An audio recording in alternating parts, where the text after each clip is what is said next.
Hello বন্ধুরা, কেমন আছো তোমরা সবাই? আশা করি ভালোই আছো। আমরাও মোটামুটি ভালো আছি।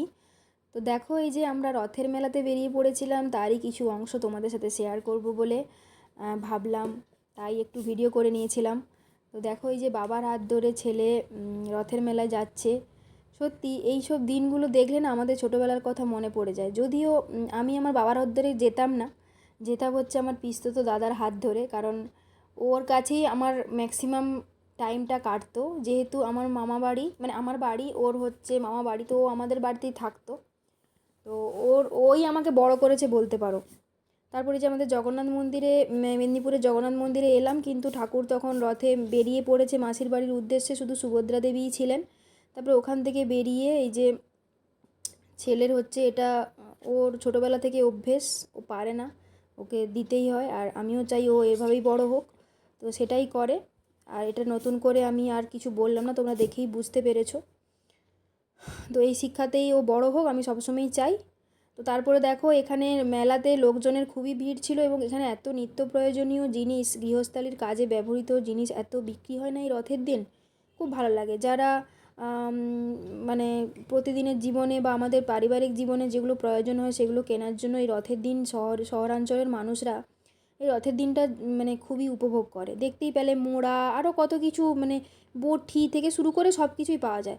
তারপরে আমাদের তো জানোই সবং ব্লকের মাদুর বিখ্যাত, মাদুর বিক্রি হচ্ছে এখানে। এই একটা দিনই, শুধু রথের দিনই এই এই জিনিসগুলো বিক্রি হয়। তারপরে এই যে চালনি, এই যে বাঁশের তৈরি, এটা একটা নিয়ে নিলাম, কারণ আমাদের মেদিনীপুরের লোকেরা যাই খেতে দাও, মুড়ি হচ্ছে ওদের কাছে সব থেকে প্রিয়। তো মুড়ি টুড়ি চালানোর জন্য এগুলো খুব প্রয়োজন হয়।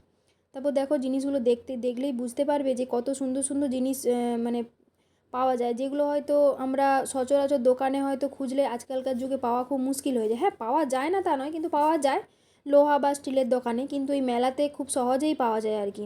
আর এই মানুষগুলো এত কষ্ট করে একটা দিনের জন্য বিক্রি করতে আসে, রোদ জল মাথায় নিয়ে এতদিন ধরে তৈরি করে তারপরে আসে। আমরা যদি তাদের কাছ থেকে একটু কিনি, ওদেরও তো অনেক উপকার হয়, বলো? এইটুকুই তো আমরা করতেই পারি। তারপর ওখানে মেলা টেলা দেখে রাস্তায় বেরিয়ে পড়লাম। এখানে একটু জিলিপি তো খুঁজলাম, পেলাম না। তারপরে অমৃতি নিলাম একটু নিয়ে, কারণ রথের মেলা জিলিপি খাবো না এটা তো হয় না। আমাদের ছোটোবেলাগুলো একদম অন্যরকম ছিল। আমাদের মানে বাড়ির ওখানে ছোটো ছোটো রথ হতে পারে, কিন্তু মেলাতে কী সুন্দর একটা আলাদা শোভা ছিল, সেগুলো এখন তো আর পাওয়া যায় না। তাও আর কি, দেখো এই যে রাস্তায় কী সুন্দর বাচ্চাগুলো রথ নিয়ে যাচ্ছিলো। তারপরে একটা জায়গাতে ইস্কনের মেলাতে ঢুকবো বলে ঠিক করলাম, কিন্তু এত ভিড় যে আর ঢুকতেই পারলাম না।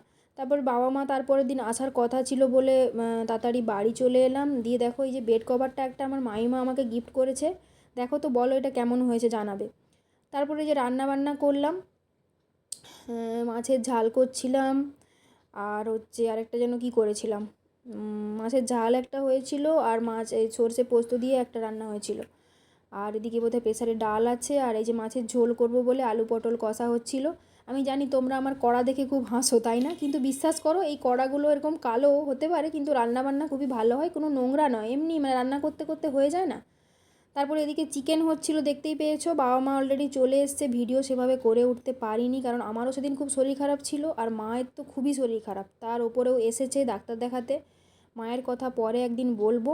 তো চিকেন টিকেন হয়ে গেল। আর এদিকে ছেলে হচ্ছে, দিদা এলে, আর দিদার কাছ ছাড়া ও অন্য কারোর কাছে খাবে না, দিদার কাছেই খেতে হবে।